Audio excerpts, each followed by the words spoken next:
I'm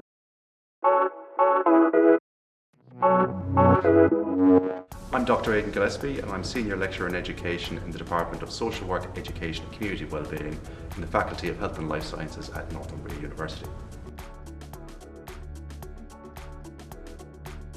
Students on the Professional Doctorate will encounter a programme that's a little different to a traditional PhD. It's part-time and taught over 5 years. The first 2 years consist of 3 weekends in Year 1 and 3 weekends in Year 2. Year 1 consists of students examining their own professional context, and Year 2 examines the development of a research proposal, so through the ethics and the research proposal stage. The final 3 years of the doctorate is a thesis stage where students are supported by a supervisor to complete a piece of independent research taking the form of a doctoral thesis.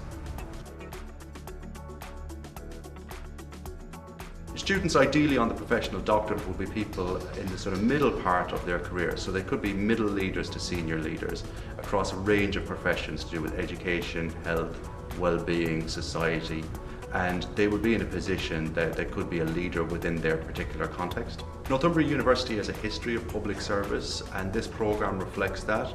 So depending on the profession that the students come from, we can draw on a range of expertise within the faculty and across the university to reflect your interests and your professional desires.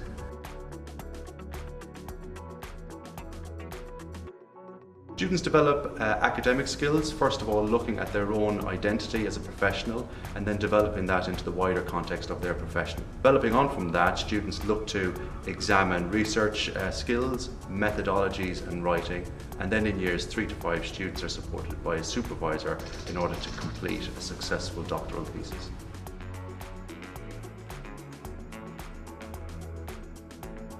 After completing this course, students will have an awareness of themselves as practitioners and also their wider professional practice.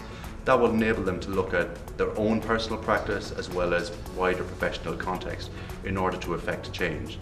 So the hope is, whether students come from an education, nursing, midwifery, health, child services background, they'll be able to go back to their context and make positive changes for both themselves, their colleagues and their service users.